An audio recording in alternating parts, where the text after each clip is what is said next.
right, let's hit the field. It is Friday, April 25th, and the Yankees were back in the Bronx to take on the division rival Toronto Blue Jays and the $500 million man, Vladimir Guerrero Jr. Carlos Carrasco on the mound, and Aaron Judge continues to chase 400. My recap, your reactions coming up next. This is Pinstripe Territory. Just wanted to talk, that's all.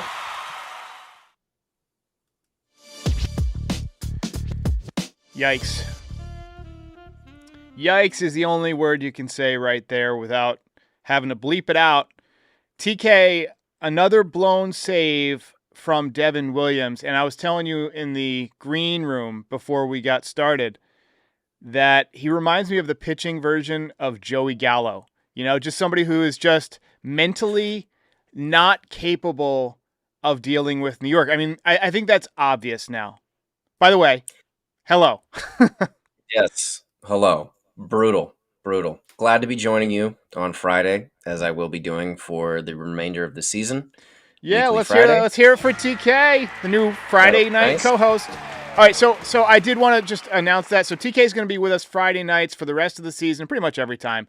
You'll see this format tonight where we break down the game, and then we'll have State of the Yanks, where we just go through 4 or 5 different players that we want to talk about and maybe pick a fun topic or two. And then I'll break that out the following days, just some weekend content for you. But TK, I need a minute to keep from ranting on Devin.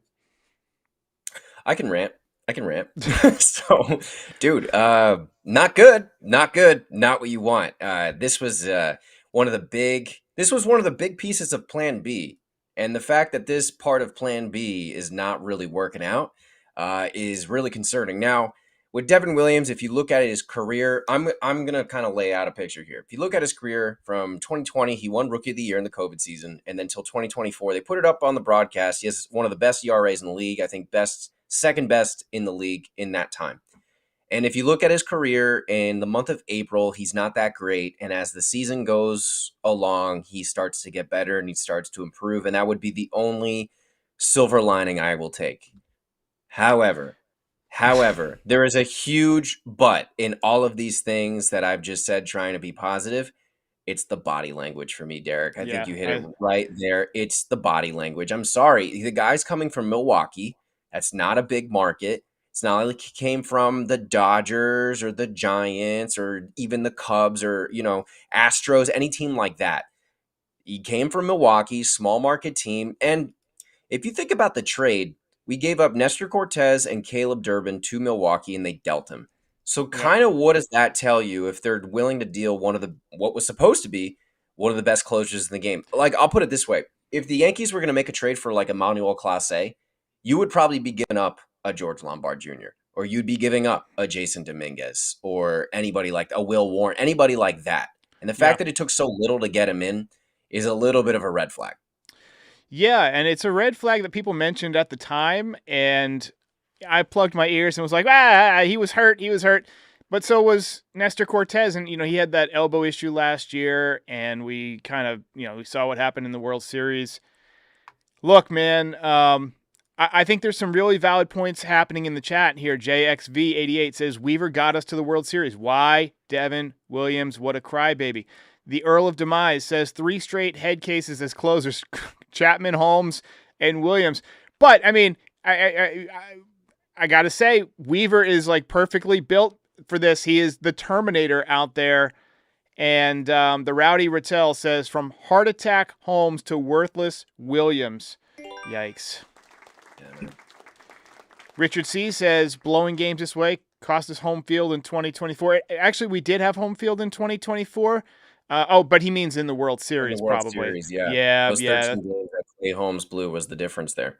Yeah, and it's funny that, we kept saying that this year the difference was going to be that we weren't going to be blowing those games late, right? Yeah. And so far, we're just blowing a lot more. There's this movie. It's called Summer of Sam. Yankees fans will know it. You've probably seen it. You might have seen it. I know. There's John Leguizamo is in it.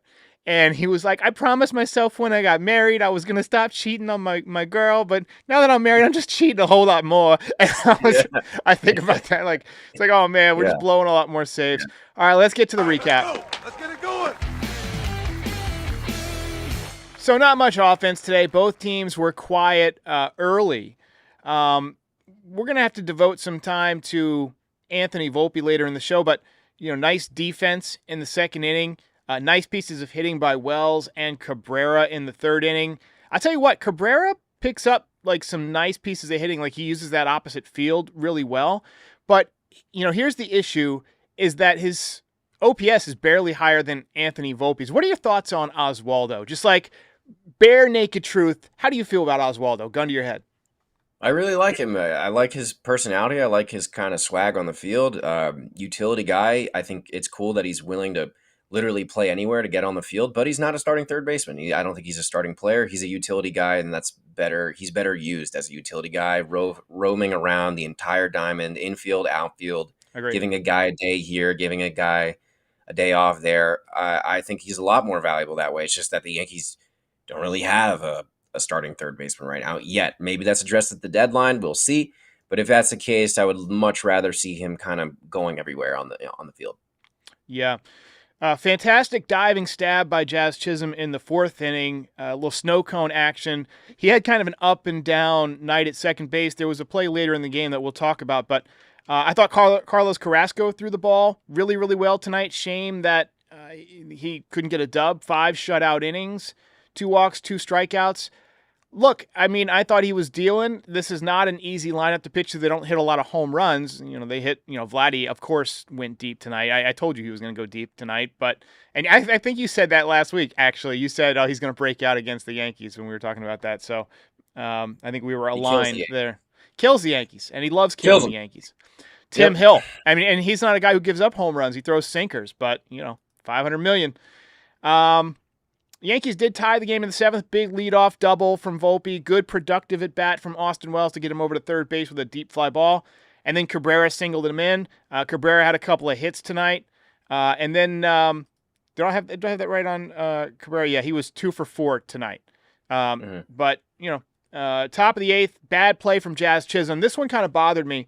Allowed the go-ahead run to get to scoring position with less than 2 outs, which is just not acceptable from a middle infielder.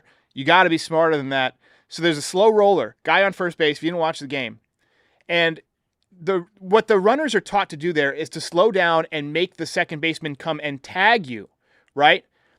But the problem is you've got to force at second base right there. Get the lead out. So all he has to do is when he sees that guy slow down, just turn, pivot, get second base. Now, you might not get the double play, but the double play is secondary to getting the lead runner because then a base hit, ties the game. So, or puts him ahead. I can't remember what it was, 1-1 at that point, but it was just a stupid play, and I didn't like it. I didn't like it at all. Fernando Cruz was able to work out of the jam, however. You nailed it with him, dude. He's been tremendous. The splitter is absolutely filthy. Thoughts on Cruz so far? The reason I nailed it is I did my research, dude. I watched some Reds tape and went into Baseball Savant. And, you watched baseball highlights. Oh my God! Baseball highlights. No, but I remember I was like, they traded for him, and I was kind of like, okay, let's go check this out. Go to the Savant page, and then I remember watching the highlights, and I was like, that split's nasty. Like I just kind of started thinking that to myself, and every time the Yankees get a bullpen arm, I'm like, Matt Blake likes something. There's always something Matt Blake likes, and Matt Blake is going to hone in on that thing that he likes and start exploiting it. I think for him, it's the command was the problem, I think, in Cincinnati, and he honed that in a little bit more with a heater. And if he can command the fastball, man, you're not hitting the splitter. I think they were saying on the broadcast, like Aaron Boone, in his entire baseball life as a player, as a kid, being around the game because of his dad playing. And as a coach, he's saying, I've never seen swings look this ridiculous off a pitch before. And it's kind of true. The guy's splitter is ridiculous. Yeah. Well, that only leaves us one thing to talk about. And if you'll excuse me for a second, I need to cue up Rant Cam. Devin Williams, get the fuck out of here. This man's body language screams, I do not want any part of New York.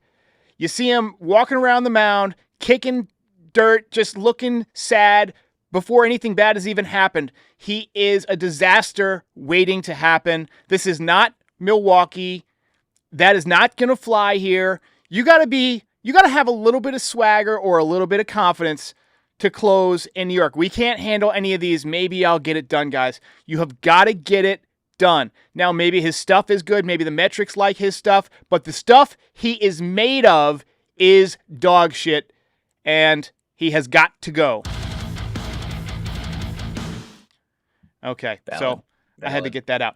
All right, TK. Yep. Yankees drop a tough one, and I'm going to go ahead and cue up the sound, which I had accidentally closed. Yankees fall 4-2.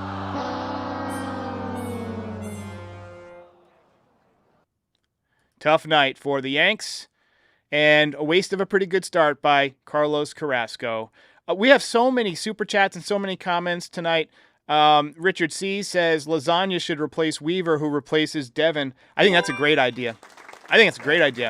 And you know where Devin Williams should be? On another team. I think you could still get something for him by moving him somewhere else. But his ERA is 11.25 and shows no signs of getting any better, TK. This guy is a disaster.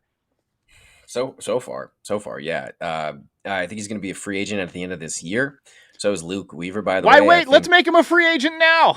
Yeah, we could. I guess they won't. But I think it's obvious who you should re-sign to be the closer. But I don't know. They are like extremely hesitant to make Luke Weaver the closer. Even when Clay Holmes lost his job last year and he was basically just ice in the playoffs. Luke Weaver, maybe he doesn't have traditional electric closer stuff, and he's not throwing 102 miles an hour, and I get all of that, but the guy is ice, just ice, and you can see his face, dude, when he comes in the game, and they got like all the effects now in the stadium with his name and stuff like that. When he comes into the game, man, he is just ice cold. It's really honestly a treat to watch, and I feel so much more comfortable when he's in the game. Like even in Cleveland, he struggled. Those were a couple loud outs. He still got the job done, which is a sign of a good closer where it's like it didn't really shake him. He was like, I'm up a few runs here. Doesn't matter if you hit a solo shot. Here it is, hit it. And that changeup is really good. And honestly, I think it's time to really start having that conversation of just Luke Weaver is the closer. It's being a closer is, yes, you're a good pitcher and you got great stuff, but there's also like a mental aspect to it. It's probably the only position, I think, on a baseball team that has like a huge mental component, because closing a game out versus pitching the eighth inning is a totally different animal, and not everybody can do it. And Luke Weaver has shown us he can do it. 100% agree. He's got to shave, Derek. He's got to shave the beard. You got to get rid of the beard. And we're going to talk about the best and worst beards later on, a little levity on a night like this. But that means it's time for State of the Yanks.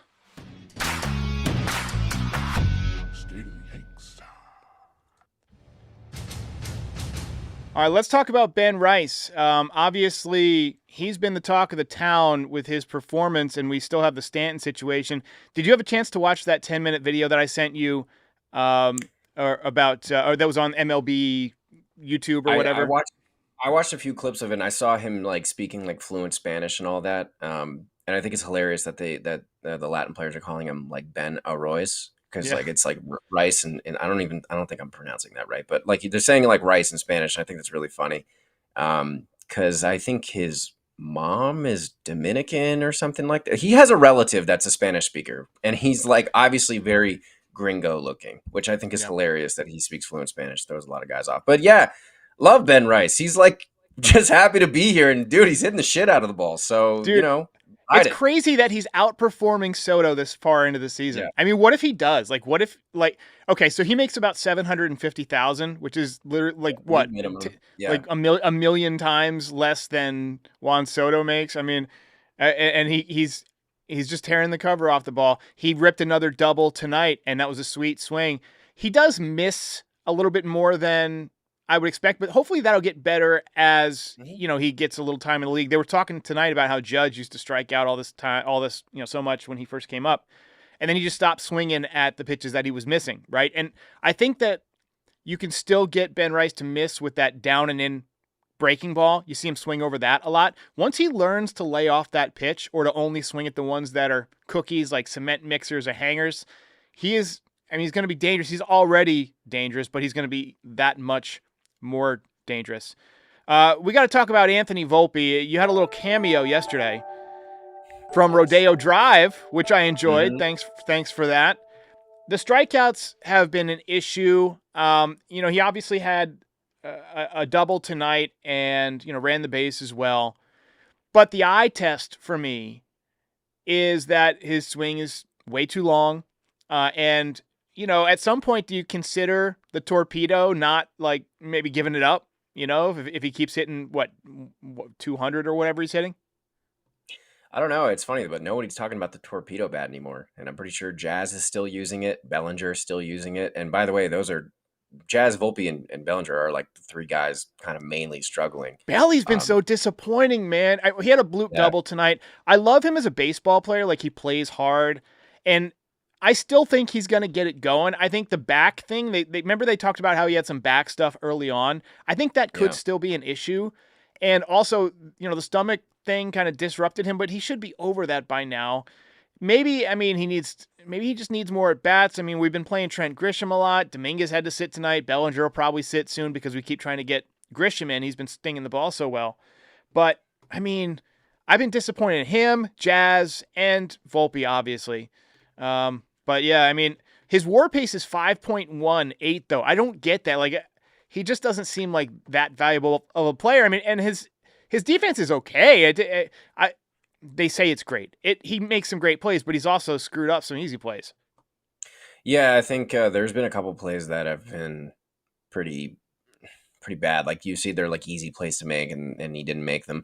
I feel like WAR, yes, it's a stat in today's game that is extremely valuable. It's a little bit of a flawed stat sometimes if you look at some players' career WAR. Like Ryan Howard had like a lower WAR than some guy you've never heard of a few times. That does happen sometimes, or I remember like Justin Verlander, lower WAR than I forget what the guy's name is. Wait, But I gotta like go. the I've fact got that it here. Here, hang on. I'll yeah, show it to you. This is from Not Gaetti on Twitter, and if you're listening, I'll read it to you. So back in here it is. 2019, WAR had oops, I closed it out. Shit. Just WAR had Mike Garrett. Minor. Yeah, Mike Minor at Yeah. 7.8, Justin Verlander at 7.3, and Garrett Cole at 6.5. So Mike Minor was 14-10 with a 3.59 ERA. Wait, here we go. And by the way, 2019 Garrett Cole is like the best season of his career by far, and he got robbed of the Cy Young from Justin Verlander. That's my Yeah, personal opinion, but the guy was absolutely on another planet. That was sticky yeah. stuff, Garrett Cole in Yeah, 2019. So yeah, he was like there was like a 15 start stretch where he had like a 1.5 ERA. But that's I mean, absurd. Yeah, Mike Minor being at 7.8 with a 3.59 ERA and a 14-10 record, he had less strikeouts. I mean, so WAR is flawed, right? So I mean, he's on a 5.1 pace, but I don't know. I don't know if that's legit. Paul Goldschmidt, somebody else that we got to talk about. He's off to a fantastic start. He didn't have a great night tonight. There was one hanger that he absolutely destroyed, but it was foul. Did you see that? mm. Yeah. I thought. I mean, that was gone if it was fair. Oh He yeah, just he didn't line it nuked up. it. But Yeah, his defense has been, as advertised. He's a Gold yeah. Glover. He's looked great. I think the power will come, but here's something I wanted to talk to you. Like, so they do have this whole Ben Rice and Giancarlo Stanton situation. Let's say, a month or so rolls around and Stanton's ready to come back. Rice is still hitting. Goldschmidt's still hitting. Goldschmidt's only on a 1-year deal. Is he somebody that the Yankees would deal to make room for Stanton? I don't think they would, but I mean, it's just something worth considering. If you had that logjam, it would be actually making room for Rice at first base. And Stanton replaces that bat against lefties. But I want Goldschmidt on the team. I want him in the lineup. I love what he's doing. Yeah, and also he's a good veteran clubhouse presence, I think, too. He's been around the game a long time. He's won an MVP. And I take Goldschmidt's glove at first over Rice's glove. Just saying. And he made a pretty nice scoop tonight, actually, to save Volpe of an error and actually save a Yep. run too. Because if that went to the screen, that probably scores the run there. But I've been super happy with what I've seen from him. I think the power is going to come eventually. He just like doesn't. I don't think Goldschmidt's a guy who like cares about home runs. I think he's just Yeah. like trying to make solid contact every time he's up there, get a base hit, get a double, get a guy in. And I had a baseball coach once tell me that a double is just a home run is just a double that went too far, which is kind of like an interesting way of looking at it if you think about Yeah. it. But I think that Goldschmidt kind of goes up there with that philosophy, and I wouldn't really want to trade him. It's a 1 year deal. He's done after this year, but I'm good with him being the first baseman the entire year. I think that for Rice, you got to start experimenting with, we'll talk about this in a second, but with some other out of the box possibilities. I'll kind of tease that. And with Stanton, they put up Rice's splits. He doesn't hit lefties that well. He crushes righties. Stanton crushes lefties, doesn't hit righties that well. It's kind of the obvious kind of platoon move, but you're Yeah. going to want to get him in there more than just facing lefties. So there's some like out of the box kind of ideas that I have that we can talk about in a second. Yeah. Jason Dominguez. Obviously, the story coming into the season was how would he do on defense. I think his defense has been fine. It hasn't been amazing, but it's been fine. He's made a couple of nice plays. I think he's deadly from the left side. I wish they would, have not sat him against a righty tonight. I think, maybe he could have done something. Barrios didn't look that great. He does have trouble from the right side, which is a problem. He's looked really bad from the right side, and he's been a great base runner, in my opinion. What are your thoughts on the early stuff that we've seen from Jason Dominguez in his rookie campaign? Solid.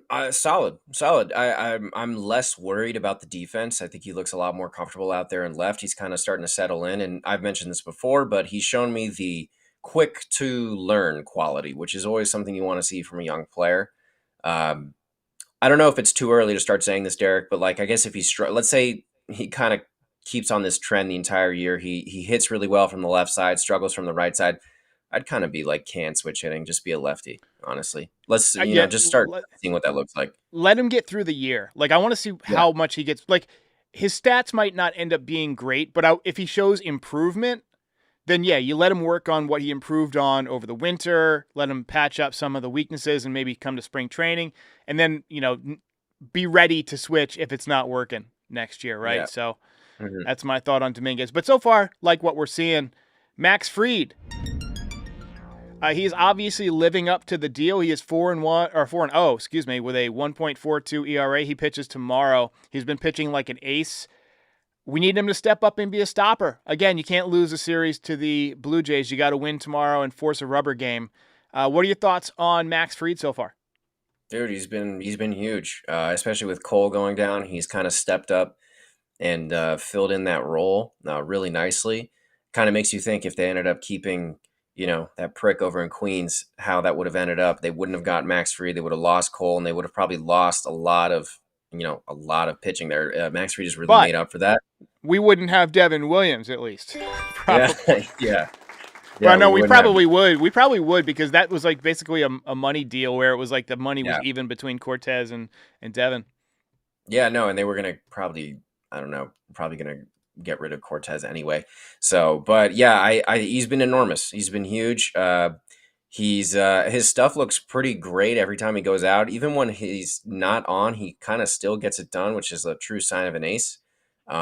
His velo has looked pretty good last time out too. In Tampa, he was getting it up to like 98 a couple times, I think. It's there if he wants it to be. And yeah, show me tomorrow. I think tomorrow, Derek, if he has like a really solid, like 6 innings, 2 runs or something like that, I mean, like this guy's a legit ace. Having to have a tough loss tonight, one you really shouldn't have lost, and then to come in tomorrow and just shove to get the win, that would be big time. Yeah. Beards. Let's talk about beards. We're a month into Yankees with beards. It doesn't really seem, strange anymore to me. So I wanted to kind of go through, who is rocking the best beards, who should rock beards. I think it's interesting that Goldschmidt was always a guy with a beard, and he's still going by the smooth face. Like, he kind of committed to it and just stuck with it. Austin Wells is somebody that we thought would be rocking the beard just because he grows facial hair so fast, but he's still handing out mustache rides. I don't even want to look at Devin Williams right now. He makes me want to fucking puke. But, hey, Peraza, Escara. I think Escara is like kind of like his fate. I think that's kind of fly. Carrasco's rocking what he always rocks. He used to have like this long, I don't know what it's called, where it's like a really long goatee. I'm glad he's not doing that. Yeah. I think Escara has low-key the best beard. And Clark Schmidt, too, is good. Yeah. I was going to say Clark and Escara have the most Yankee beards. where it's like a beard, but it's very clean. It's very close to the face. Kind of like what you got going on right now, Derek. Like, it's not crazy. Devin Williams is like fucking shave. Yeah, you Yeah. lost the privilege at this point. He's got the worst beard on the team. I don't want to see it anymore. Jason Dominguez, it looks pretty good, but I'd say Clark and Ascara got the nice, most Yankee-like beards. It's very trimmed. It's very stop with that. Get that off the screen. Right. But He's actually got the worst beard on the team just because it's attached to his head. yeah. Jesus. Sorry, he earned this conversation. He did. Look, he earned man, it. this is So, my rant. My rant was kind of tame. I had to throw it together real quick. But look, yeah. I'm just going to rip him every chance I get until he decides he doesn't want to play for the Yankees and demands a trade. So, all right, quick word from our sponsor, True Classic, and then TK and I are going to talk about our lineups for next year, just like a way too early prediction. We were texting before, and we were like, what would your lineup be next year? And he was like, what would your lineup be? And we just kind of went back and forth, and we were like, why are we doing this now? We have a show coming up in like an hour. So we have put it together, and we'll talk about it. But first, a word from our sponsor, True Classic. I got to give a shout out to today's sponsor, True Classic. If you're looking for clothes that don't break the bank and actually fit, True Classic is the move. I am wearing a True Classic shirt right now. Since they sent me a package of them, I've been wearing them pretty much nonstop because they are so comfortable. They're light. They fit well. As you can see, they form to the body well. I've lost a bunch of weight lately, and I just needed some transitional clothing, and they came along at the perfect time. They have long sleeves. They have short sleeves.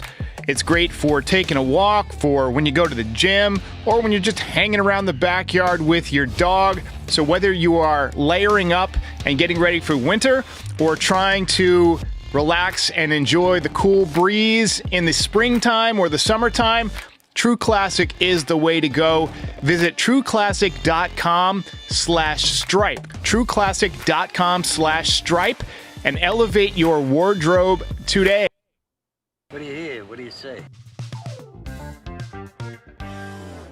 All right, TK. So we got your lineup up here on the screen. So why don't you do the honors here?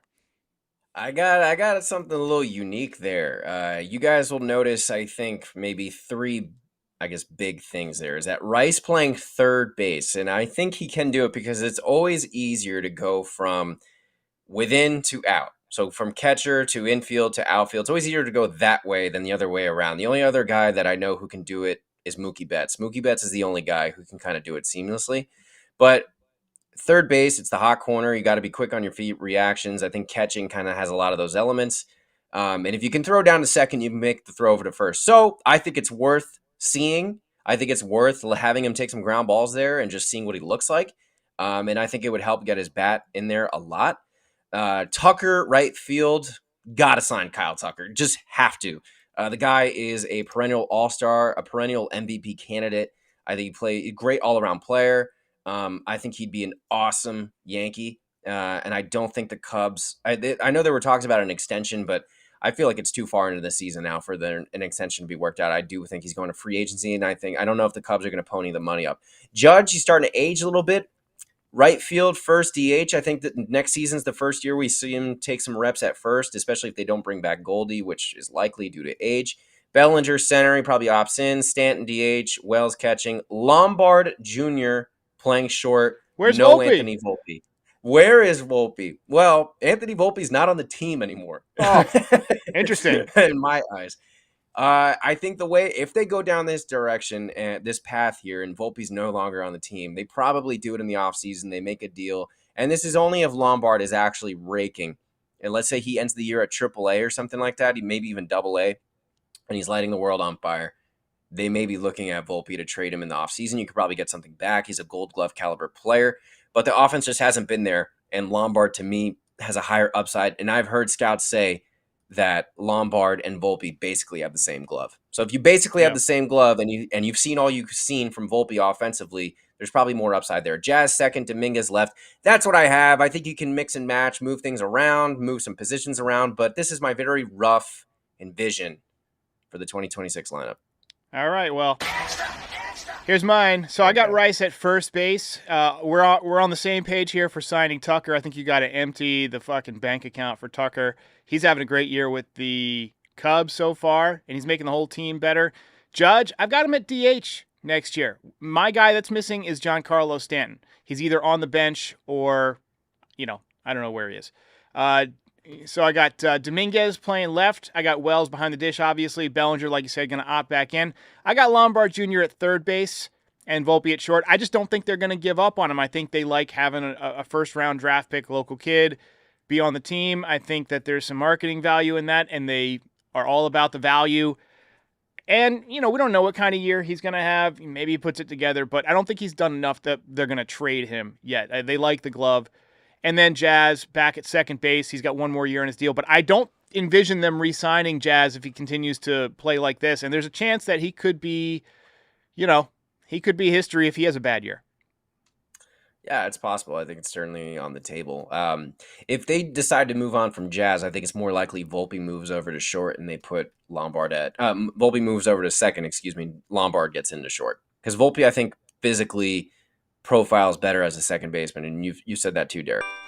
All right. Yeah, so that's where we're at. And once again, the Yankees fell to the Blue Jays 4-2. Any final thoughts on Devin Williams and, this game tonight? Send him to the sun. That's it. Nuke. So get rid of him. I'm with you on that one, my friend. All right, everybody, like, subscribe, all that stuff. And once again, we will see you every Friday night right here with Terrence, and I'll be here after every single game, including tomorrow and Sunday, as the Yankees try and win this series against the Blue Jays, but now they got to win 2 in a row. We'll see you next time. See ya. Hey, while I've got you here, be sure to like the video and subscribe to the channel. Pinstripe Territory is the official Yankees podcast of the Foul Territory Network. We are home to the #1 most watched MLB postgame show on YouTube since 2021. We're here after every Yankees game and for reactions to all the best news and rumors during the offseason. Be a part of the show by calling into the voicemail 718-899-1068. Try to keep it clean for me. And if you ever miss us on YouTube, be sure and subscribe on all your favorite podcast platforms. Go ahead and rate us 5 stars. It'll help other people find the show. Thanks for watching. See ya.